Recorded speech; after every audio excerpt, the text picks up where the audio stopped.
Hello. It started with a line so ordinary it could have come straight out of a Hallmark card. We were sitting at the kitchen table, her with a glass of Chardonnay, me with black coffee that had long gone cold. The TV was on in the background, some reality show with couples screaming at each other, but neither of us was watching. The silence between us had grown louder than the show anyway. Then she sighed, swirling her wine like she was trying to hypnotize herself, and said, "You don't bring me flowers anymore." At first, I almost laughed. Flowers? That's what we were circling around to? Not the late nights, not the phone turned face down, not the way she flinched every time I asked if she was okay. Flowers. But when I looked up, her face wasn't playful. It was serious, almost desperate. Like this was her attempt at softening something bigger. I smiled.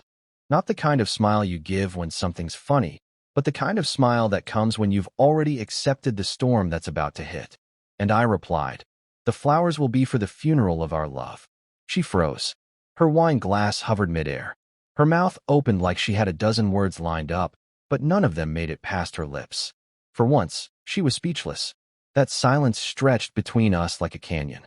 And the truth is, I wasn't just being dramatic. I meant every syllable. Because flowers, in my mind, belonged to two places, weddings and funerals. And I wasn't about to hand her roses wrapped in cellophane just so she could stick them in a vase, snap a picture for Instagram, and pretend everything was fine.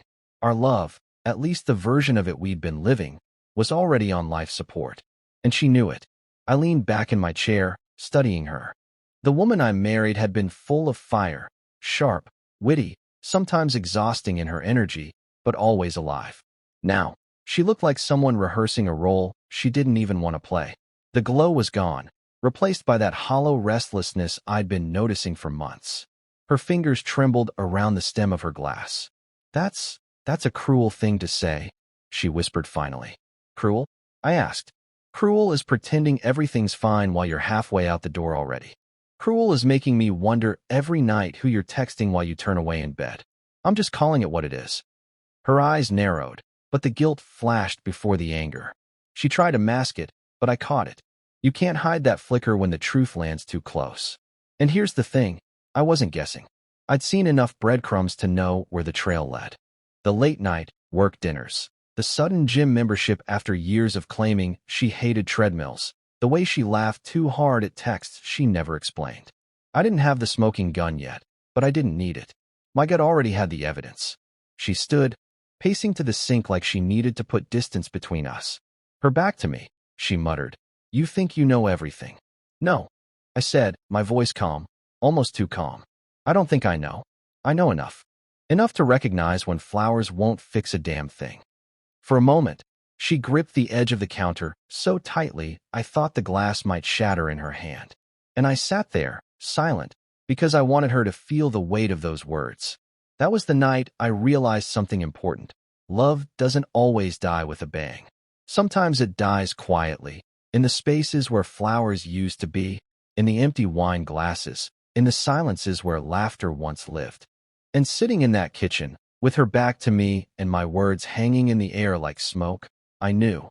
The funeral had already begun. She didn't turn around right away. She just stood there at the sink, shoulders tight, like she was trying to hold herself together with nothing but posture. I let the silence hang because I wanted to see how long she could hold it. Finally, she spun, eyes red, not from tears, at least not yet, but from frustration. "So that's it," she snapped. "You sit there like some judge, delivering your poetic little verdicts, and I'm just supposed to what? Crumble? Admit that I'm the villain?" I tilted my head. "If the shoe fits." Her laugh was sharp, bitter, not the laugh I used to love. "God, you sound rehearsed. Like you've been waiting for this moment, just so you can drop some dramatic line. The funeral of our love. Do you practice that crap in the mirror?" I smiled again, and I knew it drove her insane. "No, that one came naturally." That was when she finally cracked. "You think you're so calm, so above it all, but you're not. You're bitter. You've been bitter for months. I can't even ask for something simple without you turning it into some performance." "Simple?" I asked, leaning forward. "You call this simple? You checked out, and now you're blaming me for noticing. Flowers don't fix empty nights and a bed that feels like a hotel mattress, cold and divided." Her face softened for just a second, then hardened again. You always twist things. You always make it about what I've done wrong. Do you ever think maybe you stopped trying? Maybe you quit on us long before I did. That one stung, more than I wanted to admit. Because maybe she wasn't entirely wrong. Somewhere between the bills, the overtime shifts, and the dull routine, I had stopped doing the little things. But the difference was, I hadn't gone looking for excitement somewhere else. You're right, I said, steadying my voice. I quit bringing flowers. But I didn't quit us. There's a difference. She crossed her arms, defensive, but I could see the flicker of guilt again. It was like watching a poker player bluff with a bad hand. You don't know what you're talking about, she said. Oh, but I do. I pushed my chair back and stood. The scrape of the legs against the tile made her flinch. You've been restless for months. You think I don't notice the late-night showers, the extra perfume, the way your phone suddenly has a passcode? I notice everything. Her lips parted, but nothing came out. That silence told me more than any denial ever could. I walked closer, stopping just a foot away. You want flowers? Fine. But the next bouquet won't come with a love note. It'll come with divorce papers. Because I'm not competing with a ghost I can't see. She blinked, her mask slipping. You don't mean that. I held her gaze. Don't I? The kitchen felt smaller with every second, like the walls were closing in. She dropped her eyes to the floor, and for the first time in months, she looked unsure of herself. Vulnerable, even. And that's when the tears finally came. Not loud, not dramatic, but silent ones that slipped down her cheeks. She turned away quickly, wiping them with the back of her hand like she didn't want me to see. Why are you doing this? She whispered. Because, I said, my voice softer now, almost a whisper. I'd rather bury what's left of us with honesty than keep pretending it's alive. She didn't answer. She just stood there, shoulders shaking, while I walked out of the kitchen. Upstairs, I lay in bed staring at the ceiling, listening to the muffled sound of her crying below. That was the first night I realized our house wasn't a home anymore. It was a stage. And tomorrow, I knew the performance would only get uglier. The next morning, the house was quiet, too quiet. Usually, she filled the silence with the clatter of dishes or the faint hum of a podcast while she got ready for work. But when I walked into the kitchen, she was already dressed, sitting at the table with her phone in hand. She looked like a student cramming for an exam, eyes darting, thumb scrolling, lip caught between her teeth. When she noticed me, she straightened, tucking the phone away like a guilty kid hiding a cheat sheet. Coffee's ready, she said, her voice calm, too calm. I poured a cup, watching her over the rim. She wouldn't meet my eyes. That was new. Normally, after a fight, she'd be cold but defiant. This morning, though, she was calculating. You're leaving early, I said. She nodded, forcing a smile. Big meeting. Right, I murmured. Another one. Her fingers drummed the table, a rhythm that betrayed her nerves. I wanted to push. I wanted to demand names, details, proof. But instead, I sipped my coffee and let the silence do the work. Silence has a way of cracking people open. Finally, she snapped. You don't trust me, do you? I set my mug down slowly. Do you trust yourself? Her eyes narrowed. What's that supposed to mean? It means people don't usually demand flowers unless they're already burying the body. She shot up from her chair, grabbing her bag. You know what? I don't have time for this. The front door slammed, leaving me alone with the echo. I sat there for a while, staring at the empty seat across from me, and something shifted inside. For months, I'd been reacting, confused, hurt, clinging to the hope that things would get better. But last night had burned away the last of that naivety. I wasn't reacting anymore. I was investigating. I grabbed my phone and opened our shared account log. I'd never snooped before. I thought trust meant not needing to. But trust had been buried under that imaginary funeral bouquet. There it was, a number I didn't recognize, popping up at odd hours. Midnight, 1:14 a.m., lunchtime during her supposed meetings. Dozens of texts, short calls, nothing long enough to seem casual. I copied the number into a reverse lookup service. The name didn't come up, just registered to a business line. Suspicious, but not a smoking gun. Still, it was enough to make my chest tighten. By the time she came home that evening, I was sitting on the couch, TV off, beer in hand. She hesitated in the doorway, studying me like she was walking into an interrogation room. You're quiet, she said. Just thinking. About. I looked at her, long enough to make her squirm. About how funerals are supposed to bring closure. But sometimes, the body still walking around.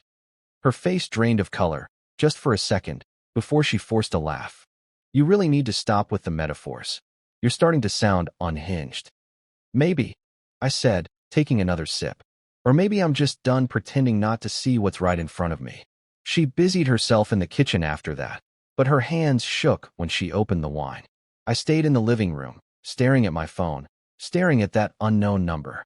I didn't know who was on the other end yet, but I knew one thing for sure. Whoever it was, they were about to learn just how dangerous a man becomes when he stops begging and starts digging. By Friday, the house felt like a crime scene. Every sound was evidence. The buzz of her phone, the way her voice softened when she took calls in the hallway, the 2 long showers that left her skin smelling faintly of cologne that wasn't mine. I wasn't just a husband anymore. I was a detective in my own home.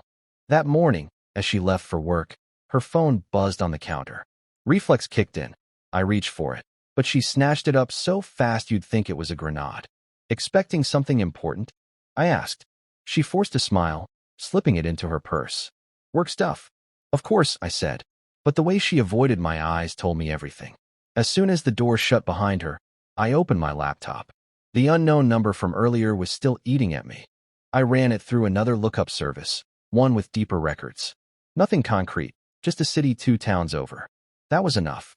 I called an old buddy of mine, Eli. We used to work construction together before he moved into private security. He owed me a favor. Need you to track a number, I said. You in trouble? He asked. I paused. Not yet. Just trying to see how deep the rot goes. By that evening, Eli had the answer. The number belonged to a prepaid phone registered under an alias. Disposable. That wasn't something casual friends used. That was something cheaters used. My gut twisted, but I forced myself to stay calm. If she was careful enough to use a burner, then I had to be smarter. So I set a trap. Saturday morning, I told her I had to work overtime on a project. I kissed her cheek, grabbed my tool belt, and walked out like it was any other day. But instead of heading to the site, I parked 2 blocks away and waited. At 10:43, her car pulled out of the driveway. She wasn't dressed for errands. She was dressed like she wanted to be noticed, hair curled, blouse low-cut, perfume trailing in the breeze. My chest burned, but I kept my hands steady on the wheel as I followed.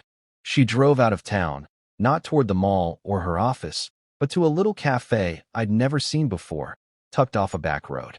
She parked, checked her phone, and walked inside. I waited 5 minutes before slipping in through the side entrance. My heart pounded as I scanned the tables. And there she was, sitting in a corner booth, her phone face down for once, laughing in that way she hadn't laughed with me in months. Opposite her sat a man. Broad shoulders, tailored shirt, the kind of smile that screamed practiced charm. His hand rested on the table, just close enough for hers to brush it. I froze. Every instinct in me wanted to storm over, flip the table, demand answers. But I didn't. Not yet. Instead, I snapped a photo from my phone, proof. Cold, undeniable proof. Then I slipped out the side door, my breath sharp in my chest. That evening, when she walked in like nothing had happened, I was waiting at the table, the same one where she'd asked about flowers. She set her purse down, her eyes flicking nervously to me. How was work? She asked. I slid my phone across the table. The photo glowed on the screen. Her, in that cafe booth, smiling at the man across from her. Her face went pale. Funny thing about flowers, I said, my voice steady. They're not the only things that wilt when you stop watering them. She didn't move, didn't speak, just stared at the screen like it was her own obituary. The trap had sprung, and now, the real performance was about to begin. For a long moment, the kitchen was silent except for the faint hum of the fridge. She didn't reach for the phone, didn't try to touch me, didn't even blink. Just stared at the photo glowing between us like it was a bomb. Finally, her lips parted. It's not what it looks like. I laughed, but it came out flat, humorless. That line's older than our marriage. She flinched. Dan. No. I cut her off, keeping my tone calm. Don't start with half-truths. Not after this. I tapped the phone. That's you. That's him. And that's the smile you haven't given me in months. So, tell me again, what exactly does it look like? Her eyes filled with tears, fast and sudden, as if she thought waterworks could blur the evidence. He's just a friend. Ah, the classic. I leaned back, folding my arms. Funny, though, Because I don't remember any of my friends needing disposable phones. That landed. She blinked rapidly, caught off guard. You went through my records? Of course I did. My voice sharpened. Because you sure as hell weren't giving me answers. So I went digging. And what I found doesn't spell friendship. Her hands trembled as she reached for the wine bottle, pouring a glass with shaky precision. You don't understand. It's complicated. No, I said, steady and cold. Complicated is choosing between two job offers. Complicated is planning a mortgage. Cheating is simple. You either did or you didn't. She gripped the glass so hard I thought it might shatter. I haven't slept with him. I raised an eyebrow. Yet. Her silence confirmed it. I leaned forward, lowering my voice. See, that's the part you don't get. Flowers die quietly, petal by petal. Love dies the same way. And you've been watering his vase instead of ours. Tears slipped down her cheeks now. Real ones. Not the performative kind she used when we argued over bills or schedules. These were heavier, dragged out of her by the weight of truth. I was lonely, she whispered. You stopped seeing me. You were always working, always tired. I felt invisible. I stared at her, my jaw tight. So you made yourself visible to him. It wasn't supposed to go this far, she said quickly. It started with texts. Just talking. I didn't mean for it to turn into stolen afternoons at cafes. I asked, my voice sharp enough to cut. To burner phones and lies about meetings? You don't accidentally build a second life, Emily. You plan it. Her face crumpled. I'm sorry. I shook my head slowly. No, you're sorry you got caught. The words hung heavy between us. Heavier than any bouquet I could have bought. Heavier than any silence we'd shared in the months before this. She reached across the table then, her hand trembling, reaching for mine like she thought touch could rewind time. Please, Dan, don't do this. Don't let one mistake bury everything we built. I didn't move. I let her hand hover there in the space between us, inches from mine, but never closing the gap. One mistake? I asked softly. No, this was 1,000 little mistakes strung together until they became a choice. And that choice already buried us. Her hand dropped. She folded into herself, shoulders shaking, wine untouched. I stood, pocketing my phone. The funeral's already started, Emily. All that's left is writing the eulogy. I walked upstairs, leaving her at the table, and for the first time, she didn't chase me. The next morning, the house smelled like coffee and desperation. She was already in the kitchen when I came down, dressed in sweatpants, hair tied back, no makeup. That was rare. Emily usually wore her armor, lipstick, perfume, and a smile sharp enough to cut glass.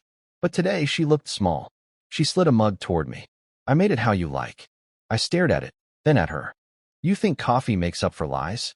Her shoulders sank. No, but it's a start. I sat, not for the coffee, but because I wanted to hear her out. See what kind of story she'd try to spin now. Dan, she began, voice soft, rehearsed. I know I messed up, but we can fix this. People survive worse. We lost our way. I let the silence drag before answering.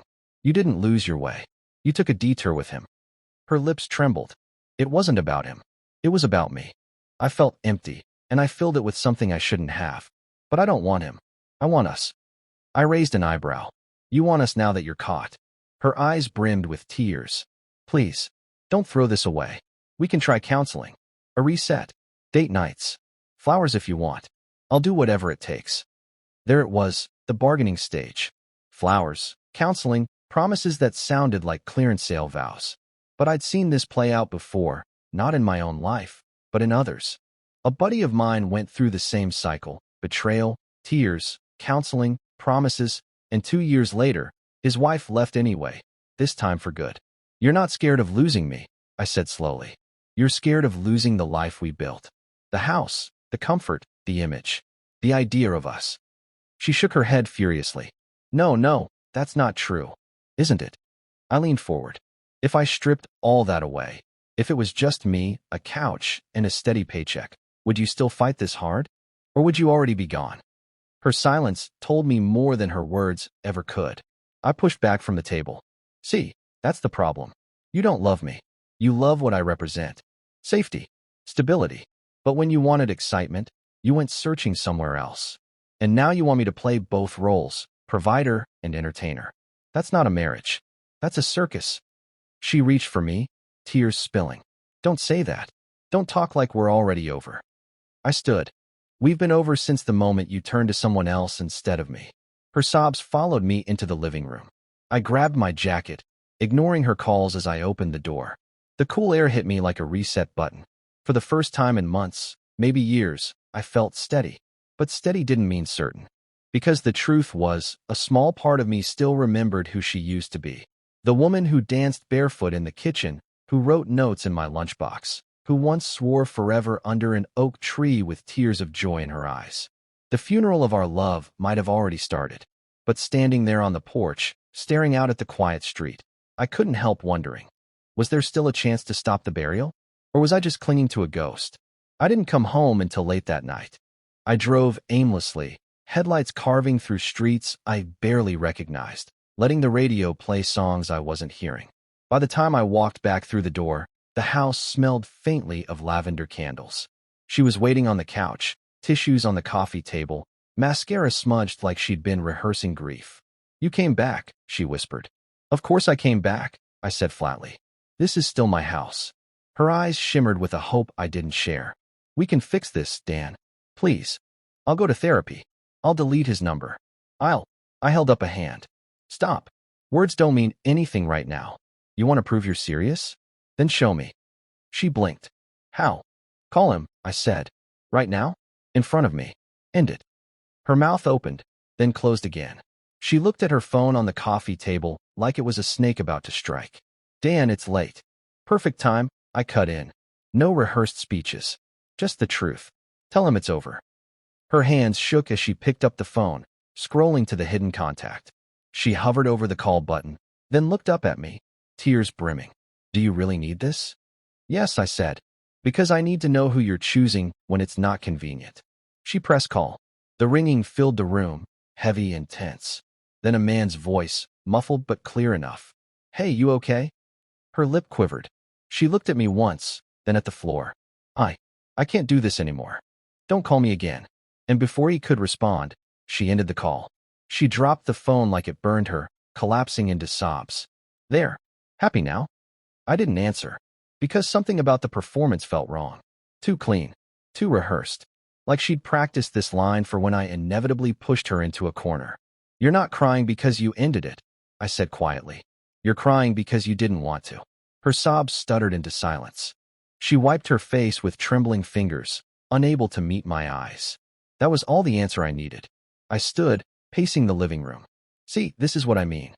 You don't want me. You want both. My stability and his excitement. My roof and his fire. But marriages don't work that way. You can't stand in two houses at once.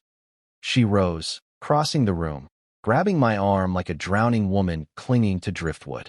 Please, Dan, don't throw us away. I'll make it up to you. I'll prove it. I looked down at her hand clutching me. How do you prove love that's already been buried? Her grip tightened. By digging it back up. For a moment, I almost softened. Almost. But then I remembered the cafe, the burner phone, the laughter that hadn't been mine. Flowers don't bloom in graves, Emily, I said, pulling my arm free. No matter how much you water them. I walked upstairs, leaving her collapsed on the couch, her sobs echoing through the house like a ghost's lullaby. And as I shut the bedroom door, one truth settled heavy in my chest. Tomorrow, there would be no bargaining, no therapy, no flowers. Tomorrow, there would be closure.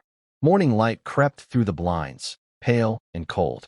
I sat at the edge of the bed fully dressed, a duffel bag at my feet. My decision had already been made.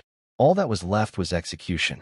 Downstairs, I could hear her moving, quiet, tentative, like she was afraid of making noise. When I stepped into the kitchen, she was there in a robe, hair messy, face puffy from crying. On the counter sat a vase of roses.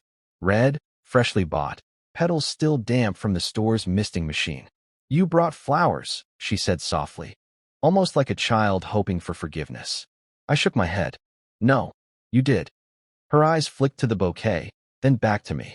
They're for you. For us. A new start. I stepped closer, touched a petal, then looked her in the eye. These aren't a new start. They're a headstone. She flinched like I'd slapped her. Dan, please. I cut her off. Do you remember what I told you? Flowers are for weddings and funerals. And right now, all I see is the funeral of our love. Her tears came fast. It doesn't have to be like this. We can heal. We can. No, I said, steady, final. You buried us the moment you reached for someone else. I'm just here to lower the casket. I pulled a folded envelope from my jacket and placed it beside the vase. Her hand trembled as she picked it up, opening it slowly. Divorce papers. Clean, sharp, undeniable. She gasped, staring at the words like they were a foreign language. You already had these? I've had them for weeks, I admitted. I hoped I'd never need them. But hope doesn't stop flowers from wilting. Her knees buckled, and she dropped into the chair, papers trembling in her grip. So that's it. After everything? After all these years? I leaned down, resting my hands on the table, locking eyes with her. Years don't matter when trust is dead. You asked me for flowers, Emily. Well, here they are. A bouquet for the end. A funeral offering. She shook her head violently. You can't just walk away. We can fight for this. We can rebuild. I straightened, slinging the duffel bag over my shoulder. You wanted to test how much I'd fight for you. Now you have your answer. I don't fight for someone who already surrendered. Her sobs filled the kitchen, but I didn't let myself turn back. I walked to the door, hand on the knob. Before leaving, I glanced once more at the vase of roses. Their petals looked heavy already, like they knew what they represented. You wanted flowers, I said quietly, almost to myself. But in the end, flowers were never the cure. They were just the funeral procession. And with that, I stepped outside, closing the door on the house, on the marriage, and on the ghost of a love that had already been buried. The morning air was sharp in my lungs, but for the first time in months, I felt like I could breathe. The funeral was over. The mourning would take time. But the man walking down that driveway wasn't the same man who smiled weakly over cold coffee and silence. He was something else. Free. Bye-bye.